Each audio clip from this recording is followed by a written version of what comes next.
रात का समय था और चंद्रमा की धीमी रोशनी गांव में एक पुराने जर्जर हवेली पर पड़ रही थी। हवेली के आसपास के लोग कहते थे कि इस हवेली में कुछ भयानक घटनाएं घटित होती रहती हैं। हवेली के नए मालिक वर्मा परिवार ने उन अफवाहों पर विश्वास नहीं किया और इस जगह पर रहने का फैसला किया। वर्मा परिवार में 4 सदस्य थे। रमेश वर्मा, उनकी पत्नी सुमन और उनके 2 बच्चे अजय और पूजा। उन्होंने सोचा कि यह हवेली उनके लिए एक नया और शांतिपूर्ण जीवन प्रदान करेगी। पहले कुछ दिन तो सामान्य रहे।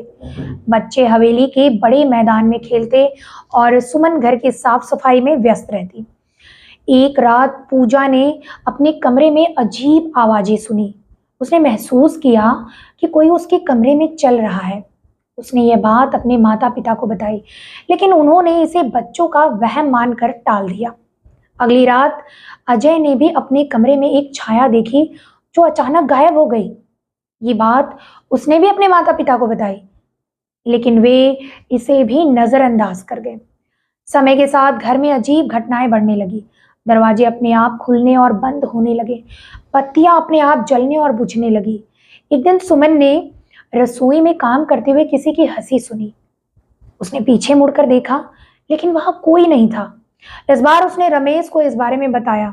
रमेश ने भी इसे गंभीरता से नहीं लिया, लेकिन उसने सोचा कि वो एक बार हवेली की जांच करेगा। रमेश ने हवेली के पिछले हिस्से में एक पुरानी तिजोरी पाई। उसने तिजोरी को खोलने की कोशिश की, लेकिन वह बंद थी। जब उसने तिजोरी के बारे में गांव के बुजुर्गों से पूछा, तो उन्हें बताया गया कि उस तिजोरी में हवेली के पूर्व मालिक की बेटी की आत्मा कैद है, जिसने आत्महत्या कर ली थी। ये सुनकर रमेश का मन विचलित हो गया, लेकिन उसने इसे अंधविश्वास मानकर टाल दिया।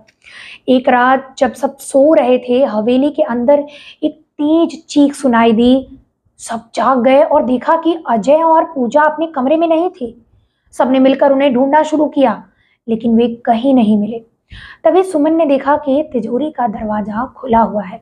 वह अंदर गई तो देखा कि तिजोरी में एक पुराना चित्र है जिसमें एक लड़की दिखाई दे रही है। उसी समय अजय और पूजा चीखते हुए बाहर निकले। उनके चेहरे पर डर की लकीरें साफ झलक रही थी। वर्मा परिवार ने तुरंत ही हवेली छोड़ने का निर्णय लिया। उन्होंने गांव के बुजुर्गों की सलाह मानी और वहां से चले गए। हवेली फिर से वीरान हो गई और उसकी खौफनाक कहानियां गांव में फैल गई। वर्मा परिवार ने कभी पीछे मुड़कर नहीं देखा, लेकिन उनकी जिंदगी में उस रात की घटनाओं ने हमेशा के लिए एक डरावनी छाप छोड़ दी। इस कहानी ने दिखाया कि कभी-कभी कुछ रहस्यमयी जगहें अपनी भूतिया कहानियों के साथ सच साबित होती हैं और हमें अज्ञात शक्तियों का सम्मान करना चाहिए। वैसे क्या आप ऐसी किसी जगह के बारे में जानते हैं जहां आपने सुना हो कि इस तरीके की घटनाएं हैं और आप वहां जाने के बारे में सोच रहे हो, या फिर आपका कोई मित्र, कोई रिश्तेदार, कोई दूर दराज का रिश्तेदार गया हो जिसके साथ कोई घटना घटी हो?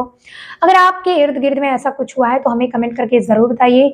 साथ ही इस कहानी से आपको क्या सीख मिली हमें ये भी बताइएगा, और वीडियो को आगे जरूर शेयर करिएगा जिससे ज़्यादा से ज़्यादा लोगों तक ये कहानी पहुंचे। ऐसे और वीडियोस के लिए आप हमारे चैनल को सब्सक्राइब करें और बेल आइकन को क्लिक करना ना भूलें। नमस्कार।